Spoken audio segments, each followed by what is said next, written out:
For those of you who were with us last time, you'll remember that George III and his Queen Charlotte produced 15 children. The oldest of them, George, the Prince of Wales, eventually became George IV. He and his queen had a daughter, but she unfortunately died early in life. At the time of her death, George ordered his remaining 5 brothers to get busy and procreate. They had to be an heir to the throne. Well, of course, when George IV died in 1830, his next eldest brother had been dead for many years, and he didn't have any children. The next one after that had also died at the time of George IV's death. And those of you who were with us last time, but the third one down, William, George III and his the Duke of Clarence produced 15 was children. Alive.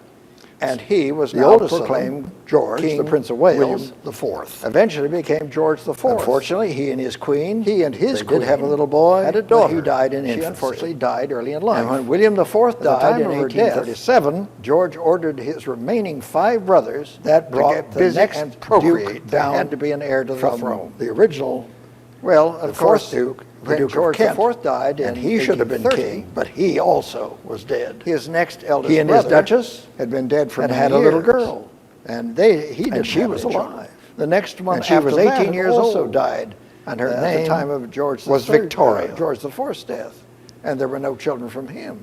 Victoria was born down William in 1819. The Duke of Clarence was alive in 1837. And he was now William IV died, King Victoria, of course, IV. The first thing that happened to her, unfortunately, she woke up one morning. They did have a little boy, but he died in infancy. Prime Minister and when William IV died in 1837, both saying, "Your Majesty," and she realized her Uncle William finally died, and she was now Queen of England. The original, the 4th Duke, in her youth, the Duke of Kent, Victoria was, and he should have been king, but he also was dead. He and his Duchess, loud, lots of laughter, lots of bouncing around. She was full of vigor and vitality. She was 18 years old, trying to squelch her, and her name was Victoria. To be so robust and boisterous, she thought. However, Victoria was born when she became queen. The first thing Victoria did was to move out of her mother's bedroom and into a bedroom of her own. Victoria, of course, was free at last. The first thing that happened to her was that she woke up one morning, and there was the Prime Minister, and ahead of her was the coronation of Canterbury, both saying there had been Your coronation Majesty. Recent, and she realized William had been crowned only 7 years before, and she was now Queen of England. These coronations took a little planning. Well, this one wasn't in her youth. Planned. Victoria was very little effort to make it go smoothly. In the one rehearsal they had, a little bit loud, the lots of laughter, lots of bouncing around. It's so heavy. Full of vigor and vitality. Her mother was always trying to squelch her. 400 pounds. It wasn't and could carry ladylike to be so robust and boisterous, she thought.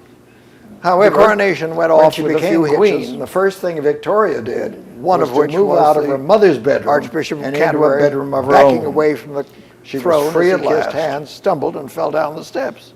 This gave everybody a laugh. First, but big Queen Victoria didn't crack a smile. Ahead of her was the coronation. The Duke of Wellington said later had been a coronation rather recent. She carried it off. Uncle William had been crowned only 7 years before, and these coronations took a little planning. Well, this one wasn't very well planned. There was very little effort to make it go smoothly. First of all, there was Baroness Lacy, who had been her nurse. They tried the crown governess. She said, "Oh, it's so heavy." Well, it had been built for her uncle George. There was Uncle Leopold, the King of Belgium. Leopold had been the son-in-law to George IV. The coronation went off back and forth from Belgium to London, and was very much one of the royal family. Archbishop of Canterbury backing away from the young throne as he kissed hands, stumbled, and fell down the steps. The Queen had her first taste of government when she fell in love with the Prime Minister.